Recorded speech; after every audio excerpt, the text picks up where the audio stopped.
महत्त्वाची बातमी आठवड्याच्या पहिल्याच दिवशी पश्चिम रेल्वेची वाहतूक ही विस्कळीत झालेली आहे। बोरिवली स्थानकामध्ये ओव्हरहेड वायरमध्ये तांत्रिक बिघाड झालाय आणि या तांत्रिक बिघाडामुळे फलाट क्रमांक 1 आणि 2 वरची सेवा ही ठप्प झाली आहे। पश्चिम रेल्वेची वाहतूक 10 ते 15 मिनिटं उशिराने धावतीये।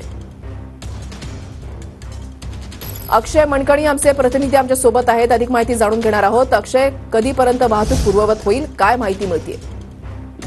ऋषाली, खरं तर पश्चिम रेल्वेच्या बोरिवली स्थानकाच्या प्लॅटफॉर्म क्रमांक 1 आणि 2 वरतून हा संपूर्ण तांत्रिक बिघाड झालेला आहे। खरं तर 1 आणि 2 प्लॅटफॉर्म क्रमांकाचं ओव्हरहेड वायर जे आहे त्यात तांत्रिक बिघाड झाल्यामुळे संपूर्ण पश्चिम रेल्वेची अप आणि डाऊन मार्गाची वाहतूक जी आहे ती विस्कळीत झालेली आहे। सकाळची वेळ आहे, आठवड्याचा पहिला दिवस आहे आणि त्यातच चाकरमानी जे आहे ते आपल्या कामासाठी निघत असतात आणि याच वेळेत ही संपूर्ण तांत्रिक बिघाड झाल्यामुळे पश्चिम रेल्वेच्या अनेक स्थानकांमध्ये प्रवाशांची गर्दी जी आहे ती पाहायला मिळते।